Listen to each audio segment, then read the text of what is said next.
ठीक आहे. ठीक आहे, म्हणून लास्ट लेक्चर आपण बायनॉमियल डिस्ट्रीब्युशन संपवलेलं आहे, बरोबर आहे. Okay,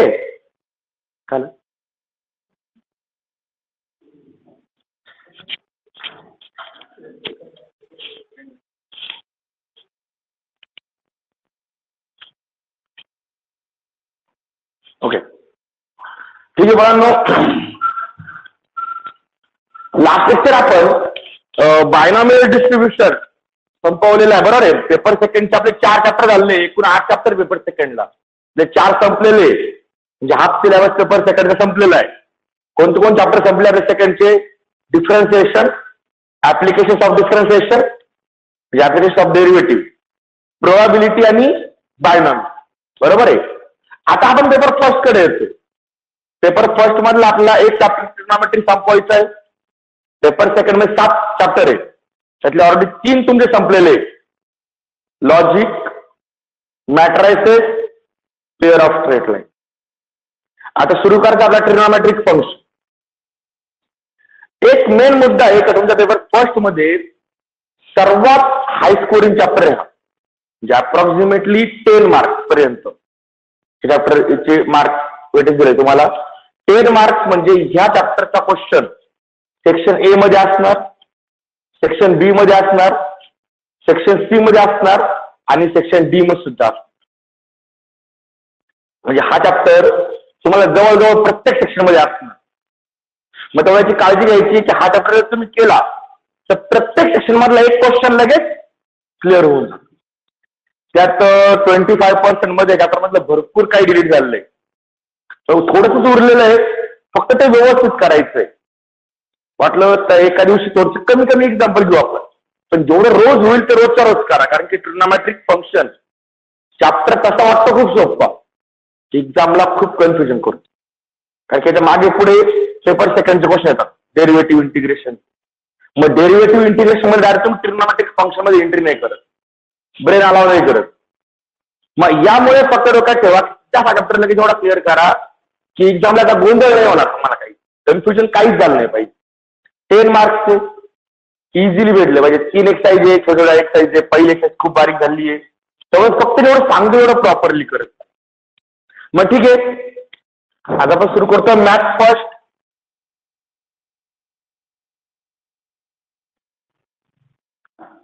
chapter number 3.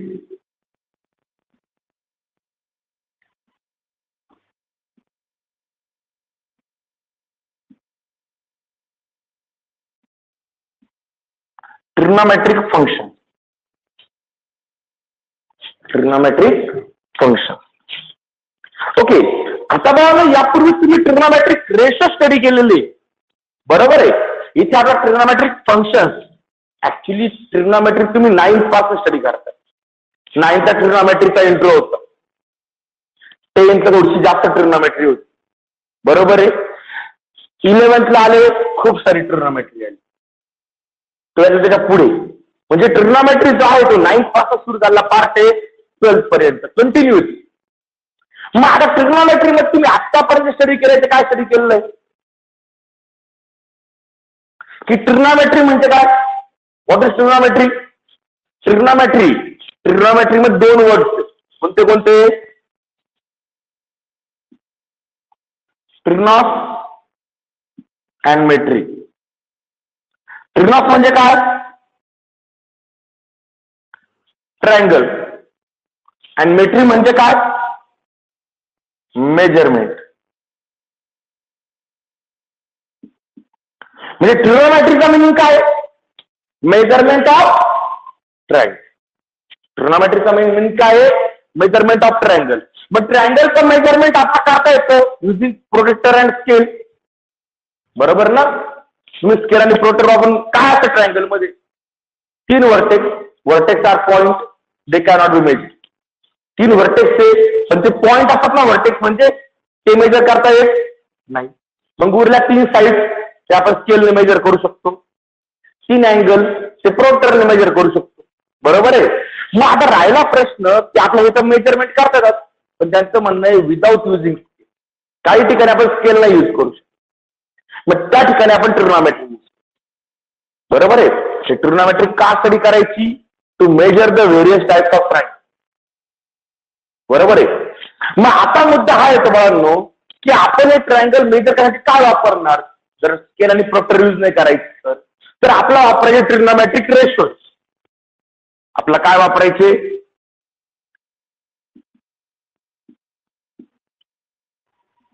Trigonometric ratio. मग ट्रिग्नोमेट्रिक रेशो कोणते कोणते? एकूण 6 रेशोज. पहिला आहे साइन रेशो. आता काही जण स्पेल चुकली, ही स्पेल बरोबर आहे, साइन रेशो. पण याला तुम्ही शॉर्टली काय घेता? फक्त SIN, म्हणजे ऍक्च्युली साइनचं पूर्ण नाव आहे, पण तुम्ही काय करता ते इन शॉर्ट साइन SIN घेतो आपण, ई घेत. याचा दुसरा आहे का कोफॅक्टर रेशो आहे, सेकंड रेशो, तो आहे कोसाइन रेशो. तुम्हाला काय म्हटलो? कोफॅक्टर रेशो म्हणून. कारण काय झालं फक्त नीट पाहून घ्या, या साइनच्या पुढे कोणता वर्ड आला? CU, बरोबर आहे. को म्हणजे हा साइनचा कोफॅक्टर आहे, साइन कोसाइन. पण तुम्ही याला लिहिताना काय लिहिणार? फक्त साइन कोसाइन. अथवा याच्या पुढे सीओ लिहिला तर हा तयार होतो, फक्त सीओ काढला तर हा तयार होतो. हे एकमेकांचे काय आहे? कोफॅक्टर फंक्शनचे. आणि ह्या कोफॅक्टर फंक्शनची खूप तुम्हाला गरज पडते पुढे. जर कोफॅक्टर फंक्शन पुढे थर्ड, तिसरा कोणता? Sine cos. पुढचा आहे टँजंट रेशो. टँजंट रेशोला आपण शॉर्टली काय म्हणतो? टॅन. याचा कोफॅक्टर रेशो को टँजंट रेशो. आणि को टँजंट रेशोचं आपण नाव काय देतो? कॉट, बरोबर आहे. पुढचा सिकॅन्ट रेशो.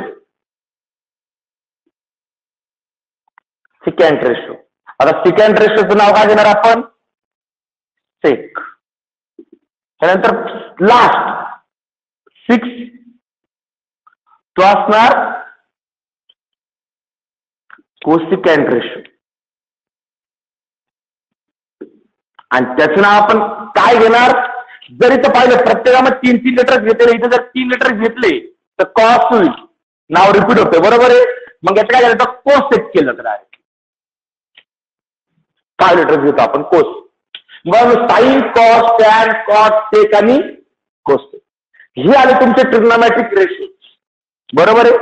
यांच्याबद्दलचा व्हेरियस प्रॉपर्टीज आहे, रिलेशन्स आहे. म्हणजे रिलेशन कसे आहे? साइन म्हणजे पहिला आणि कोसेक शेवटचा, हे एकमेकांचे रेसिप्रोकल आहे, बरोबर आहे. म्हणजे 1/sin काय होतो आणि 1/cosec काय होतो? साइन, बरोबर आहे. म्हणजे हे एकमेकांचे रेसिप्रोकल आहे. सिमिलरली कॉस आणि सेक एकमेकांचे रेसिप्रोकल आहे. टॅन आणि कॉट एकमेकांचे रेसिप्रोकल आहे. राहिला प्रश्न टॅनची डेफिनेशन आहे साइन अपॉन कॉस, बरोबर आहे. याचा पुढचा मुद्दा येतो की यांच्यामध्ये काही ट्रिग्नोमेट्रिक आयडेंटिटीज आहे. For example sine square theta plus cos square theta is equal to 1 ही पहिली आयडेंटिटी. दुसरी identity 1 plus tan square theta is equal to sec square theta. आणि तिसरी identity 1 plus cos square theta is equal to cosec square theta, बरोबर आहे. हे तुम्ही आतापर्यंत स्टडी केलं, त्याच्यावरती एक्झाम्पल सॉल्व्ह केले, भरपूर उद्योग सॉल्व्ह केले आपण, बरोबर आहे. मग त्यामध्ये जनरल फॉर्म्युले, हाफ अँगल फॉर्म्युले, डबल अँगल फॉर्म्युले, ट्रिपल अँगल फॉर्म्युले, ट्रायंगल अँगल करून टाकले आपण, बरोबर आहे. खूप सारे फॉर्म्युले पाहिले, इतके फॉर्म्युले पाहिले का नाव जरी विचारले तर नाव नाही आठवत, फॉर्म्युला आठवतो एक्झाम्पल सोडवताना, पण फॉर्म्युलेचं नाव विचारलं का नाव नाही आठवत, एवढे फॉर्म्युले आपण स्टडी केले आता. पण आता आपल्या ह्याच्याप्रमाणे काय पाहिजे, आता आपल्याला पुढे जायचंय. आता पुढे काय यायचं आपल्याला तर समजून घ्या. आपण आतापर्यंत काय काय स्टडी केलं तर आपण ट्रिग्नोमेट्रीचे रेशो कसे आहेत त्यांच्यामध्ये काय काय रिलेशन्स आहे, ते कसं सॉल्व्ह करायचे वगैरे वगैरे पाहिलं. पण आता आपल्याला पाहायचं या चॅप्टर मध्ये की पहिला पॉइंट आहे यातला ट्रिग्नोमेट्रिक इक्वेशन. यातला पहिला पॉइंट आहे ट्रिग्नोमेट्रिक इक्वेशन. फर्स्ट पॉइंट नाव टाका.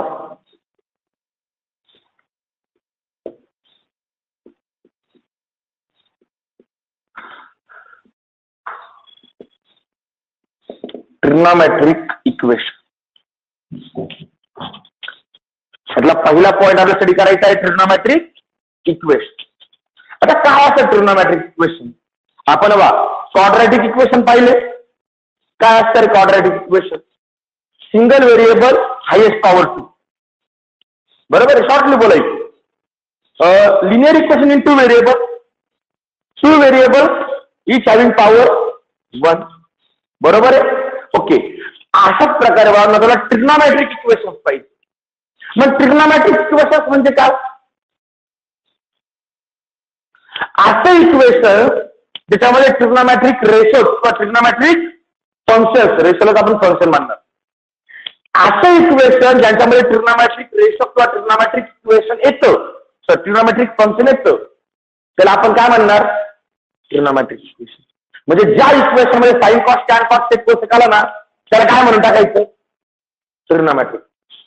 हा, एका वेळी येतील, 2 येतील, 3 येतील, सगळे 7 काय गॅरंटी. पण ज्या इक्वेशन मध्ये ट्रिग्नोमेट्रिक फंक्शन किंवा ट्रिग्नोमेट्रिक रेशो देतात त्याला आपण काय म्हणतो? Trigonometric equation. समजला उद्योग? आतापर्यंत आपण असे इक्वेशन सॉल्व्ह नव्हते गेले बा, त्या ट्रिग्नोमेट्री येतो. थोडासा कुठेतरी मागच्या वर्षी 11th ला क्वाड्रॅटिक मध्ये आलं होतं बा, जिथे आपण साइन कॉसला पुट करायचं काहीतरी फाइंड करायचं. पण आता इथे आपल्याला डायरेक्ट सेपरेट इक्वेशन फाइंड करायचे. मग खाली घ्या याची definition. An equation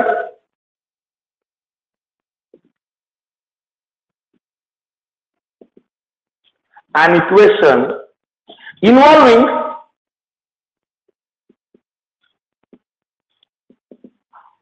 an equation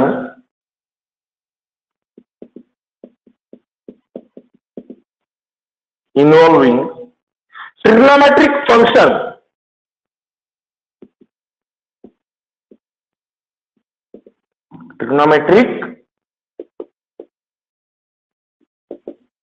function into bracket or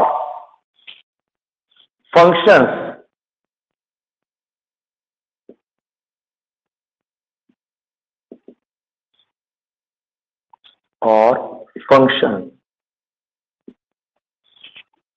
is called trigonometric equation. It's called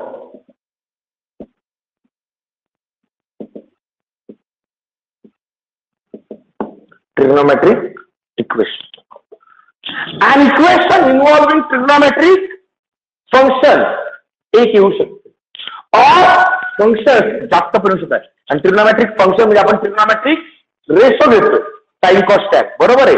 जर ते इक्वेशन मध्ये आले तर आपण त्याला काय म्हणतो? ट्रिग्नोमेट्रिक. बरोबर आहे. इथे व्हेरिएबल कोणता असेल रे? ठीक आहे, तो जो अँगल आहे तो काय असणार? व्हेरिएबल असणार. वेअर खाली लिहा आता, wear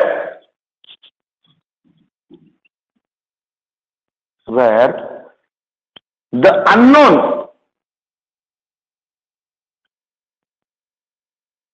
angle theta, where the unknown angle theta is variable. बरोबर आहे सर्वांना? बरोबर आहे. मग आता मला सांगा, मी तुम्हाला कायम एक वाक्य सांगत असतो, तुम्ही जगातलं कोणतंही इक्वेशन घेतलं, कोणतंही इक्वेशन घ्या, तर त्या इक्वेशनला सोल्युशन असतं. त्या इक्वेशनला काय असतात? सोल्युशन असतात. आपण सोल्युशन फाइंड करतो. इक्वेशन सॉल्व्ह करणं म्हणजे काय? सोल्युशन फाइंड करायचे. सो सोल्युशन फाइंड करायचे म्हणजे आपण काय फाइंड करतो? तुम्ही क्वाड्रॅटिक इक्वेशन सोडवलं, स्वतःच आपण रिकॉल, क्वाड्रॅटिक इक्वेशन सोडवलं 10वीला, तुम्ही कोणाची व्हॅल्यू फाइंड करायची? एक्स ची. म्हणजे व्हेरिएबल. मग जगातलं कोणतंही इक्वेशन सॉल्व्ह करायचं म्हणजे कोणाची व्हॅल्यू फाईंड करायची? व्हेरिएबलची. बरोबर संस्कार बरोबर आहे. जगातलं कोणतंही इक्वेशन सॉल्व्ह करायचं म्हणजे त्या इक्वेशन मधली व्हेरिएबलची व्हॅल्यू फाईंड करायचं. बरोबर आहे. मग मला सांगा या इक्वेशन मध्ये कोणता व्हेरिएबल आहे? थिटा. बरोबर आहे. तो जो अननोन अँगल आहे तो मी थिटा म्हटलोय. मे बी एक्झाम्पल मध्ये एक्स येईल, अल्फा येईल. तो जो अननोन अँगल आहे जो आपला माहिती नाही तो व्हेरिएबल आहे. मग जर हे इक्वेशन सॉल्व्ह केलं तर आपला कोणाची व्हॅल्यू भेटणार? त्या व्हेरिएबलची. व्हेरिएबल म्हणजे कोण? Unknown angle. मग हे इक्वेशन सॉल्व्ह करायचं म्हणजे अँगलची व्हॅल्यू फाइंड करायची. म्हणजे अँगलची व्हॅल्यू ही या इक्वेशनची काय असणार? सोल्युशन. बरोबर आहे. आणि जगातलं कोणतंही सोल्युशन हे काय करतं रे? ते ज्या इक्वेशनचं सोल्युशन आहे ते काय करतं? ते सोल्युशन त्या इक्वेशनला सॅटिस्फाय करतं. म्हणजे आपण जर ती व्हॅल्यू टाकली तर याची ती इक्वल आहे. बरोबर आहे. मग इथे सुद्धा मग पुढचा पॉईंट येतो तो म्हणजे सोल्युशन ऑफ ट्रिग्नोमेट्रिक इक्वेशन. त्याच्याला आपण थोडंसं इक्वेशन पाहून घेऊ. फॉर एक्झाम्पल आता मी सिंपल इक्वेशन घेतो. Sine theta is equal to 1/2. Number 1 केला. हे ट्रिग्नोमेट्रिक इक्वेशन आहे का? का इक्वेशन या दोन साइड एल सारखेच आहे. बरोबर आहे. मध्ये इक्वल टू म्हणजे इक्वेशन. बरोबर. ओके. पुढचा मुद्दा त्यामध्ये ट्रिग्नोमेट्रिक रेशो आला आणि अँगल तुम्हाला माहित नाही इथे सध्या. आता हे सॉल्व्ह केल्यानंतर तुम्हाला अँगल सापडेल. मग तुम्ही विचाराल कोणत्या अँगलचा साइन हा 1/2 असतो रे? 30 डिग्री. म्हणजे theta is equal to 30 degree. हे याचं काय आलं? सोल्युशन झालं. ओके. हा दुसरं example cos theta is equal to √3/2. सगळं माहिती असलेले व्हॅल्यू घेतलंय. जास्त जगाच्या वेगळ्या व्हॅल्यू नाही घेतली. बरोबर ना? ओके. आता बघा हे झालं तुमचे इक्वेशन. समजले का ट्रिग्नोमेट्रिक इक्वेशन? मग ठीक आहे. पुढचा पॉईंट टाका solution of trigonometric equation. Solution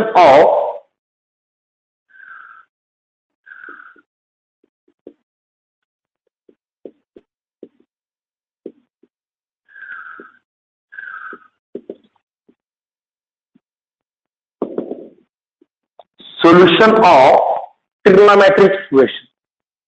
आता सोल्युशन ऑफ ट्रिग्नोमेट्रिक इक्वेशनची डेफिनेशन काय? तर आता समजा हे इक्वेशन आहे. बरोबर आहे. मला सांगा इथे व्हेरिएबल कोणता आहे? तो अँगल थिटा. मग या थिटाची जी व्हॅल्यू असेल की जी व्हॅल्यू या इक्वेशनला काय करणार? सॅटिस्फाय करणार. त्या व्हॅल्यूला आपण काय म्हणणार? सोल्युशन. मग खाली डेफिनेशन घ्या.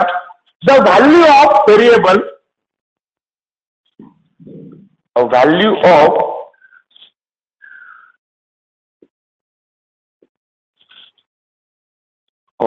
a variable, the value of a variable in a trigonometric equation in a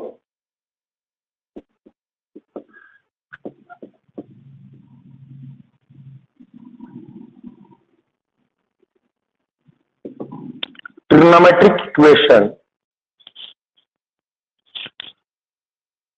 which satisfy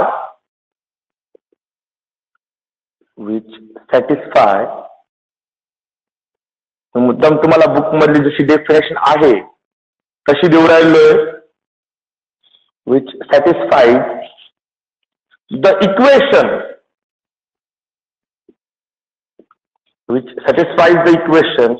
it's called a solution. It's called a solution.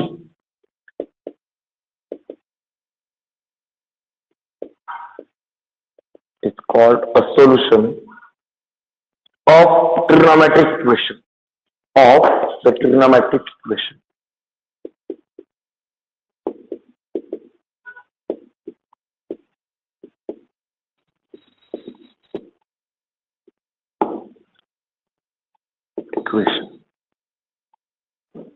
Okay. तुम्हाला अल्टरनेट डेस्टिनेशन पाहिजे असेल तर मी माझ्या ग्रुपवरती फर्स्ट टर्म संपण्याच्या आधी ग्रुपवरती या चॅप्टरची पीडीएफ पाठवली होती. त्याच्यामध्ये ह्या डेफिनेशन नाही दिल्या, वेगळ्या डेफिनेशन दिल्या. त्यावेळेस मुद्दाम बुकमध्ये डेफिनेशन दिल्या. तुम्हाला अल्टरनेट पाहिजे तर तुम्ही त्या डेफिनेशन पाहू शकता. ओके, आता काय केलं आपण तर व्हॅल्यू ऑफ व्हेरिएबल. पण व्हेरिएबल म्हणजे कोण? The unknown angle theta. मुद्दाम आपण वरती लिहिलेलं आहे की तिथे व्हेरिएबल कोण आहे? थिटा आहे. The value of variable in which in a trigonometric equation which satisfy the equation. म्हणजे अशी व्हॅल्यू थिटाची घ्या की तिने इक्वेशनला काय केलं पाहिजे? सॅटिस्फाय केलं पाहिजे. आपण चेक करू. फॉर एक्झाम्पल ओके, काय घ्यायचं आपल्याला मार्क? फर्स्ट एक्झाम्पल घ्या. Consider the trigonometric equation.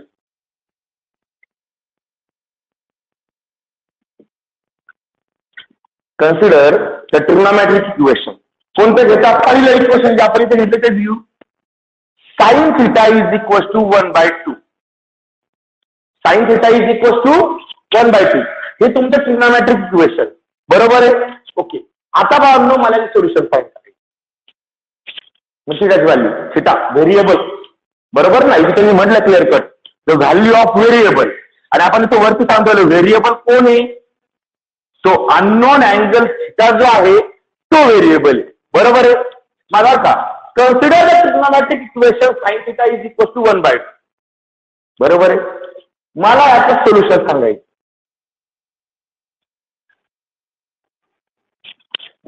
where theta is equal to. इथे थिटाची कोणती व्हॅल्यू टाकली म्हणजे याची सारखीच ठेवली. आरच तुम्हाला माहिती 1/2 बरोबर आहे. मग साईनच्या कोणत्या अँगलचा साईनची व्हॅल्यू ही 1/2 असते. साइन 3 डिग्री म्हणजे π/6.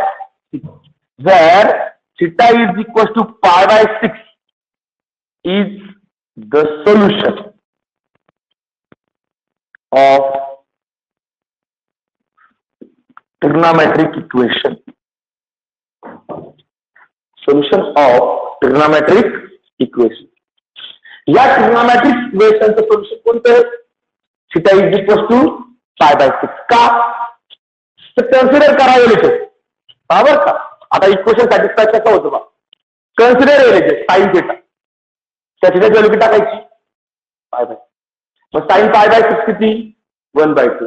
ती किती आली? काय आली? R इथे झालं का इक्वेशन सॅटिस्फाय? सॅटिस्फाय होणं म्हणजे एलएचएस मध्ये जर आपण व्हॅल्यू टाकली तर व्हॅल्यू कोण एवढी आली पाहिजे? म्हणजे अँगल जर पुट केला एलएचएस मध्ये तर आन्सर R चं यायला पाहिजे. बरोबर येतंय. म्हणजे ही व्हॅल्यू ह्या इक्वेशनला सॅटिस्फाय करते. मग हे आला.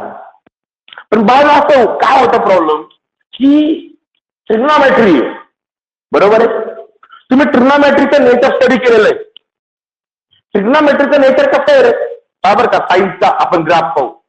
Sign 0 0, sine 90 1, sine 180 0, sine 270 -1, sine 60 360 0. परत पुढे परत मागे. म्हणजे साइन जे आहे ते पिरियडिक फंक्शन असतं. 1 0 -1 -0 1 या प्रमाणे व्हॅल्यू त्याच्यामध्ये व्हॅरी होत राहणार आहे. बरोबर आहे. आणि व्हॅल्यू आयुष्यभर थांबल नाही का? बरोबर आहे. सिमिलरली कॉसचं तेच होतंय, टॅनचं तेच होतंय. मग हे जे आहे ट्रिग्नोमेट्रिक फंक्शन ते पिरियडिक फंक्शन. कसे फंक्शन आहे? Periodic function. म्हणजे पर्टिक्युलर अँगल गेला की परत व्हॅल्यू काय व्हायला लागतात? रिपीट व्हायला. म्हणजे साईनची व्हॅल्यू 1/2 येते. ती फक्त π/6 येते का रे? नाही, ती 7 π/6 ला सुद्धा येते. 7 π/6 ला सुद्धा साइन किती आहे? 1/2 आहे. त्यानंतर आय थिंक 13 π/6 ला सुद्धा येईल. पुढे 19 π/6 ला सुद्धा येईल. तुम्ही याच्यामध्ये न्यूमरेटर मध्ये 66 ऍड करत चला. आयुष्यभर, तरी ही व्हॅल्यू थांबणार आहे का? या सगळ्या व्हॅल्यूजला, हे सगळ्या अँगल्सला साईनची व्हॅल्यू किती आहे? 1/2. π/6 येईल का? सॉरी, 7π/6 का 5π/6? 5π/6 ला येईल, 7π/6 ला. सेकंड क्वाड्रंट ना. इथे मग बदलेल, किती होईल? 6 तारखेला 11π/6 आणि बरोबर 17π/6. या सगळ्या व्हॅल्यूजला पुढे किती येईल? 23π/6. या प्रत्येक व्हॅल्यूला साईनची व्हॅल्यू किती येते? 1/2.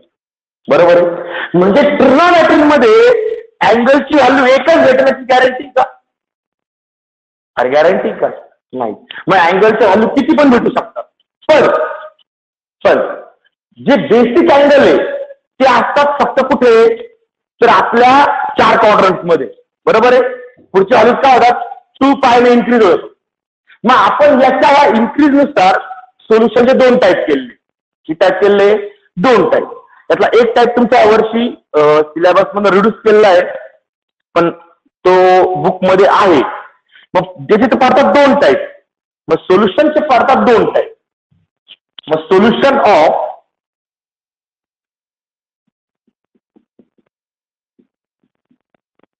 ट्रिग्नोमेट्रिक इक्वेशन, याचे पडतात 2 टाईप. एक तर पहिला आहे ते प्रिन्सिपल सोल्युशन.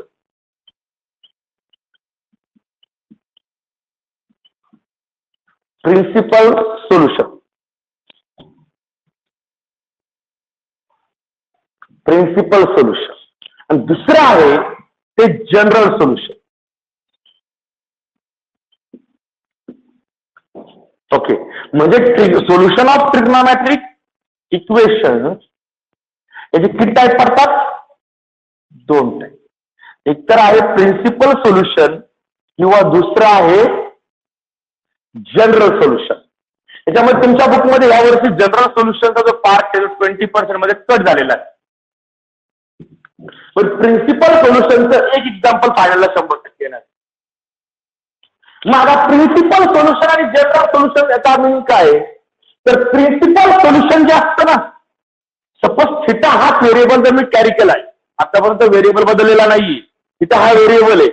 ज्या वेळेस थिटाची व्हॅल्यू ही 0 आणि 2π म्हणजे 360 याच्यामध्ये असते, तर आपण याला काय म्हणतो? Principal solution. पण इथे बघा, आम्ही 0च्या साईडला इक्वल्स टू केला, 2π साईडला इक्वल केला का? तर की 0 आणि 2π काय? सेम. जर तुम्ही हे जे मी दाखवतो याचा अर्थ काय पाहून घ्या. हा तुमचा XY ऍक्सिस आहे, तुमचे 4 क्वाड्रंट.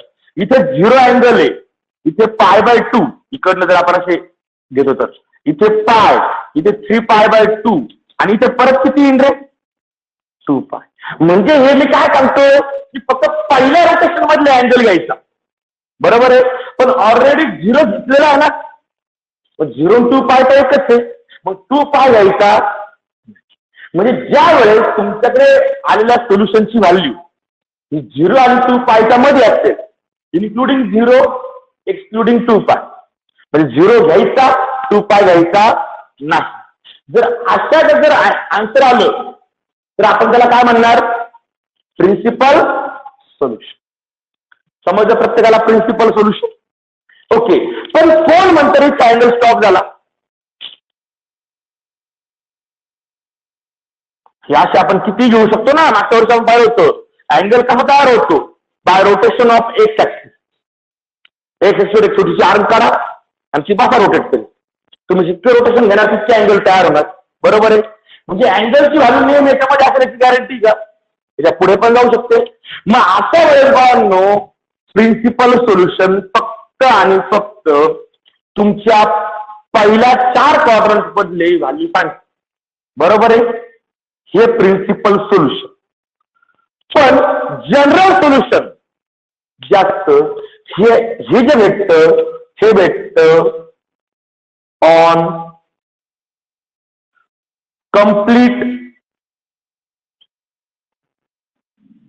रिअल लाईन, हे पूर्ण रिअल लाईनवर भेटतं. म्हणजे याच्या व्हॅल्यूज या कशा आहेत, किती याच्या व्हॅल्यू, इन्फानाईट. जसं मी तुम्हाला एक सांगितलं, साइन π/6 1/2 आहे, बरोबर आहे.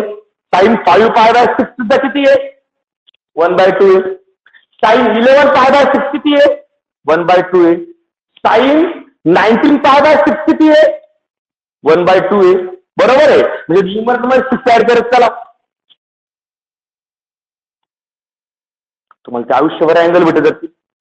11π/6 असेल किंवा नसेल, पुढचं असेल, पण हे तुम्हाला लाईफ लॉंग भेटत आहे. 2π + 6 म्हणजे ओके, ठीक आहे, 7π/6 भेटेल तो पुढे. म्हणजे ह्या ज्या व्हॅल्यूज आहे, ह्या व्हॅल्यूज तुम्हाला कंटिन्यू रिपीट होत राहणार आहे अँगल, बरोबर आहे. म्हणजे डोक्यात ठेवा की जनरल सोल्युशन जे भेटतं ते कम्प्लीट रिअल लाईनवर भेटतं. मग याच्या व्हॅल्यूज किती असतात,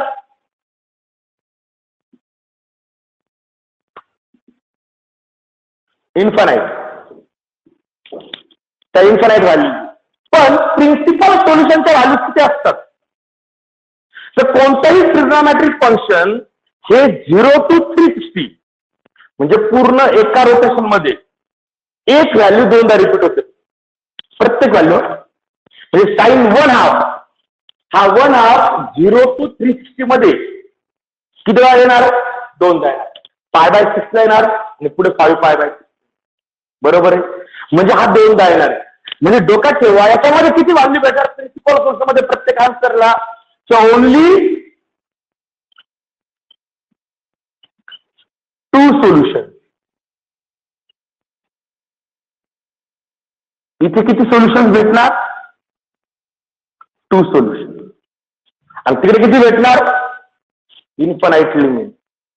म्हणजे हे जे सोल्युशन भेटतात हे पूर्ण रिअल लाईन वरती इन्फानाइट सोल्युशन असतात, बरोबर आहे. पण हे मात्र दोनच भेट. प्रिन्सिपल सोल्युशन हे डोक्यात ठेवायचं, प्रिन्सिपल सोल्युशन किती भेटतात, दोनच भेटतात. आता हे कसे भेटतात ते आपलं लगेच पाहिजे.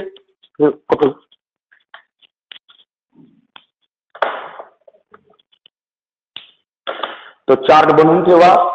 जनरल सोल्युशन तुमचं या वर्षी कट झालं आहे, तर जनरल सोल्युशनचा अजिबात विचार नाही करायचा.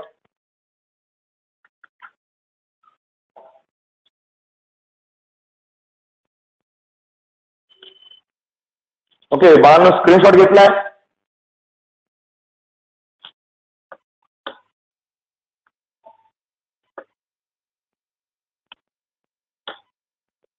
ओके, ठीक आहे. यातला फर्स्ट पॉइंट प्रिन्सिपल सोल्युशन घ्यायचा, ते चार्ट बनवायचा आहे प्रत्येकाने. ओके, यातला त्याला फर्स्ट पॉइंट घ्यायचा आहे प्रिन्सिपल सोल्युशन.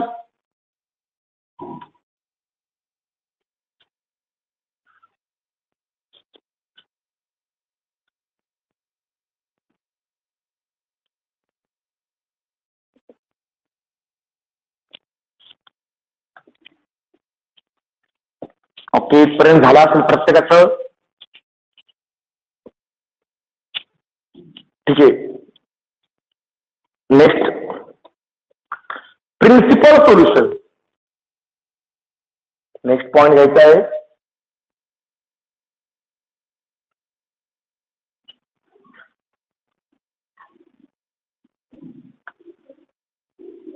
प्रिन्सिपल सोल्युशन त्याची डेफिनेशन घ्यायची.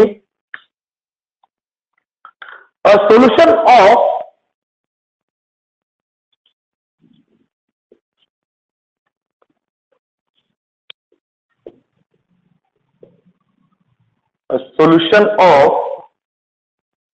थिटा. मुद्दा मी बुक मध्ये अल्फा लिहिला आहे, अल्फा यूज करत नाही.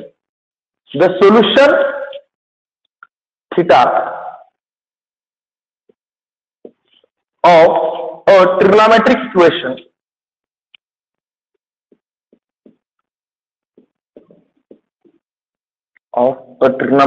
Equation is called principal solution. It's called principal solution is 0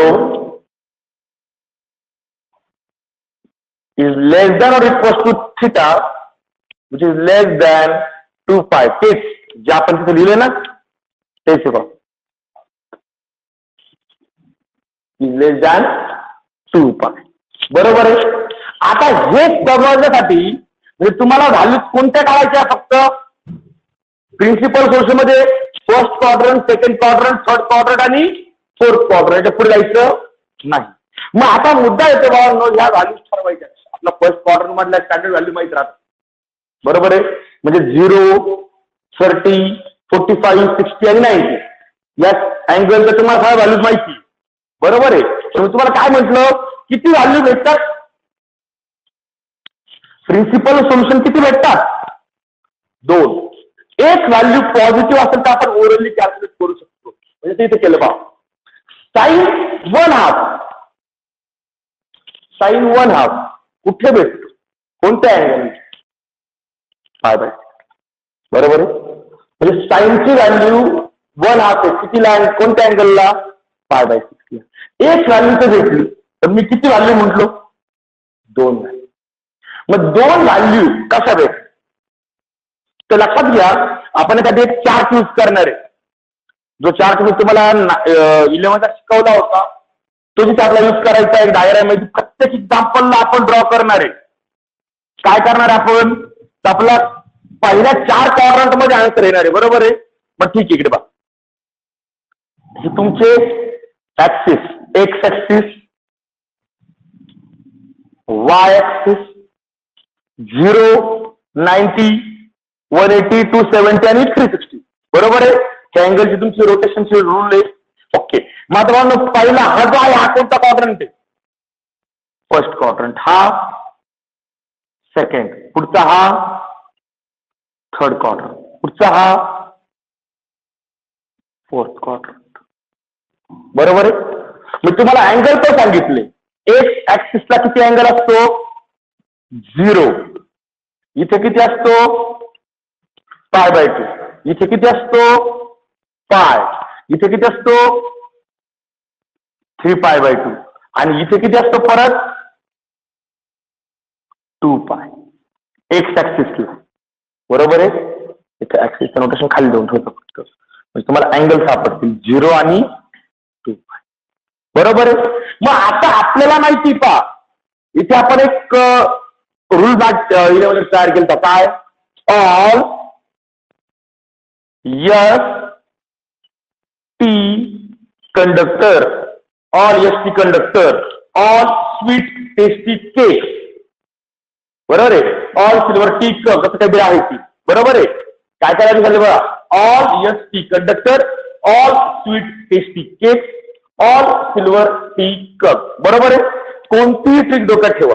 पण याचा मिनिंग काय, याचा मिनिंग आहे ऑल रेशोज आर पॉझिटिव्ह. याचा अर्थ पहिल्या क्वाड्रंट मध्ये सगळे रेशो काय असतात, पॉझिटिव्ह असतात. सेकंड, इथे आला यस, यस म्हणजे कोण, साइन, आणि साइनचा reciprocal cosec. Only sine and cosec are positive. म्हणजे पहिल्यामध्ये तुम्हाला पॉझिटिव्ह भेटणार आहे. बरोबर आहे. पण पहिल्यामध्ये साइन पॉझिटिव्ह आहे, दुसऱ्यामध्ये पण साइन कसा आहे, पॉझिटिव्ह. तिसऱ्यामध्ये आला टी, टी म्हणजे कोण, टॅन, आणि टॅनचा reciprocal cot, R positive.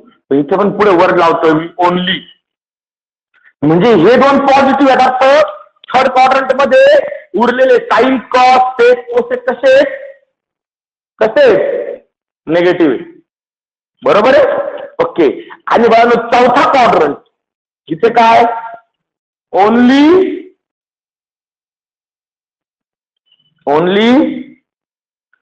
Cos and कॉसचा reciprocal sec are positive. Okay.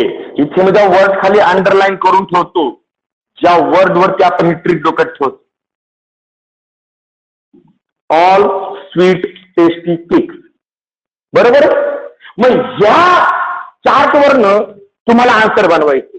मग आता बघा प्रत्येक क्वाड्रंट एक स्पेशल अँगल आहे. बरोबर का.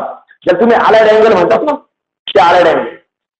तर आधी लक्षात घ्या तुम्हाला फिक्स आलाइड अँगल सांगणार तेच आलाइड अँगल यूज करायचे दुसरे यूज करायचे नाही. मग आता मला सांगा बघा पहिला क्वाड्रंट मग पहिल्या क्वाड्रंटचा अँगल कोणता आहे.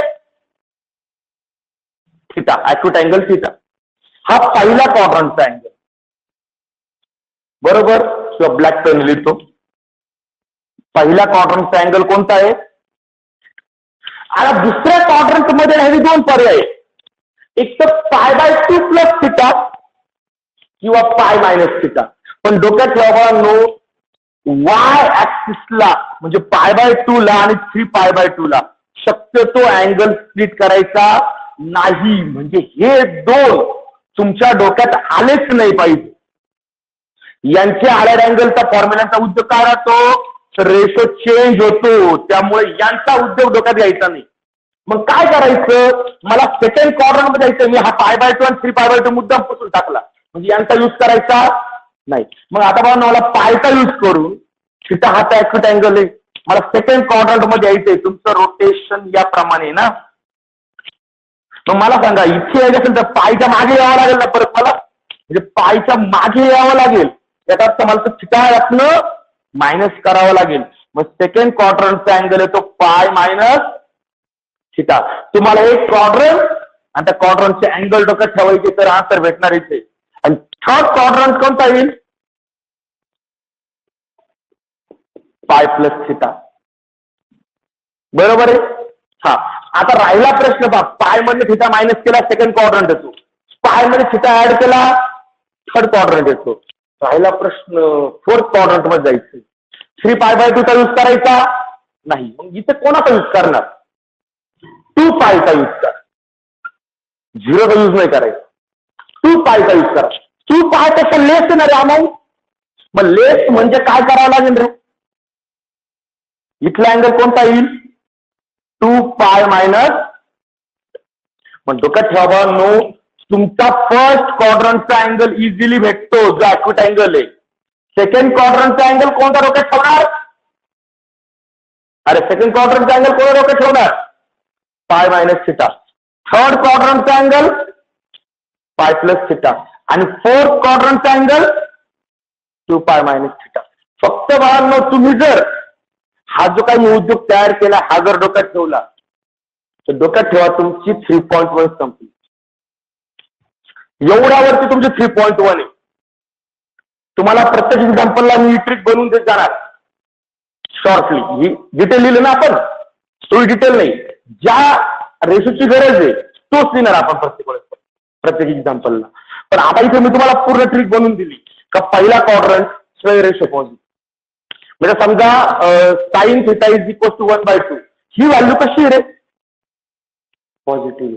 पॉझिटिव्ह म्हणजे आता एक सोल्युशन फर्स्ट क्वाड्रंट मध्ये भेटणार आहे आणि दुसरं सेकंड मध्ये भेटेल. पण याचा आन्सर थर्ड किंवा फोर्थ क्वाड्रंट मध्ये भेटू शकतं का. नाही. कारण इथं ओनली लावला आहे. इथे साइन आणि कोसेक पॉझिटिव्ह आहे. पुढे ओनली हा वर्ड येतात तो साइन आणि कोसेक पॉझिटिव्ह. बाकी टॅन कॉस टेक कोसेक सगळ्या कशी इथं म्हणजे सॉरी कॉस टॅन कॉस आणि टेक हे सगळं इथे निगेटिव्ह असणार. बरोबर आहे. म्हणजे इथं 2 रेशो पॉझिटिव्ह बाकी 4 निगेटिव्ह आहे. इथे हे 2 पॉझिटिव्ह उरलेले 4 निगेटिव्ह आहे. इथे हे 2 पॉझिटिव्ह उरलेले 4 निगेटिव्ह. मग आता समजा साइनची व्हॅल्यू पॉझिटिव्ह आहे म्हणजे सोल्युशन कुठे कुठे भेटणार रे. First quadrant. हा आता जर मी हा साइन निगेटिव्ह केला तर रे बरोबर का. साइनची व्हॅल्यू आली निगेटिव्ह म्हणजे पहिल्या क्वाड्रंट मध्ये विषय नाही दुसऱ्यामध्ये नाही. मग आन्सर कुठे येणार. तिसऱ्या आणि चौथ्या क्वाड्रंट मध्ये. बरोबर आहे. मग याची व्हॅल्यू शोधून घ्यायची 1/2 ची आणि मग तिसऱ्या क्वाड्रंटचा अँगल π+ थिटा. चौथ्या क्वाड्रंटचा अँगल 2π - थिटा. ते अँगल यूज करायचे डायरेक्ट आन्सर. आता कसे शोधायचे हे मी तुम्हाला उद्या शिकवणार आहे. पण ओके इथपर्यंत समजलं बाळांनो. हा आता या ट्रिकचा ही एक ट्रिक आहे. या ट्रिकचा यूज करून आपला प्रिन्सिपल सोल्युशनचे सगळे एक्झाम्पल सॉल्व्ह करायचे. 2 क्वेश्चन आहे. पण लक्षात ठेवा, 2 पैकी 1 क्वेश्चन फायनल एक्झामला 100% येणार. 101%. प्रिन्सिपल सोल्युशनचं एक एक्झाम्पल MCQ ला येईल किंवा डायरेक्ट 2 मार्कच्या क्वेश्चनला येईल, पण येणार. CET ला येणार. प्रिन्सिपल सोल्युशन एक्झामला येतं. डोक्यात ठेवा. भरपूर वेळेस हे MCQ ला विचारलेलं आहे. त्यामुळे हे क्लिअर करा. ही ट्रिक बनवून ठेवा आजच्या आज. उद्या या ट्रिकवरती आपल्याला काय घ्यायचे एक्झाम्पल, म्हणजे उद्या आपण सॉल्ड एक्झाम्पल घेणार आहे आणि नंतर लगेच एक टाईप. सॉल्ड एक्झाम्पल घ्यायचे नव्हते, पण यावर्षी जनरल सोल्युशन नाहीये ना, आपण हे सॉल्ड पण घेऊ आणि अनसॉल्ड पण घेऊ, सगळे घेऊ. पण डोक्यात ठेवा, प्रिन्सिपल सोल्युशन एक एक्झाम्पल फायनलला येणार आहे कंपल्सरी 2 मार्कसाठी. MCQ ला येईल किंवा सेक्शन बी मध्ये येईल. त्यामुळे प्रत्येकाने क्लिअर करून ठेवायचंय. CET ला ते एक्झाम्पल कंपल्सरी असतं. ठीक आहे, ही ट्रिक बनवून ठेवा. ही ट्रिक लक्षात एकदा ते कसं केलं हे बनवा. मग हे कसं यूज करायचं हे मी तुम्हाला उद्या चालेल. ओके, ठीक आहे मुलांनो. उद्या टायमिंग ग्रुपवर कळवण्यात येईल. आणि मेन म्हणजे परत माझं जवान, आता ऑनलाईन लेक्चर बंद करणार आहे. सगळ्यांनी स्ट्रिक्टली ऑफलाईन लेक्चरच करायचे आहे. यावरती निष्कारण मला ते मेसेज टाकून फोन करून वैताग देऊ नका. आता प्रत्येक जण कॉलेजला येतंय, ऑफलाईन लेक्चर्सला येऊ शकतं. हा, आता जे बाहेरचे आहेत ऑनलाईन करणारे, अकोल्याच्या बाहेरचे, त्यांच्याकरता काय करायचं तो पर्याय वेगळा राहील. पण आता अकोल्यातल्या मुलांना आम्ही ऑनलाईनची सुविधा ठेवणार नाही. कंपल्सरी ऑफलाईनच. तुम्ही घरच्यांना वेळात काढताय, सगळ्यांना वेळात काढताय. आज सुद्धा इथे सुद्धा ऑफलाईनला एवढे मुलं नाहीयेत आणि ऑनलाईनला सुद्धा एवढे नाहीयेत. कंपल्सरी मला प्रत्येक घरी फोन करून सांगायला लावू नका की तुम्ही लेक्चरला नाहीये म्हणून. त्यापेक्षा प्रत्येकाने आता ऑफलाईन लेक्चर्सला यायचंय.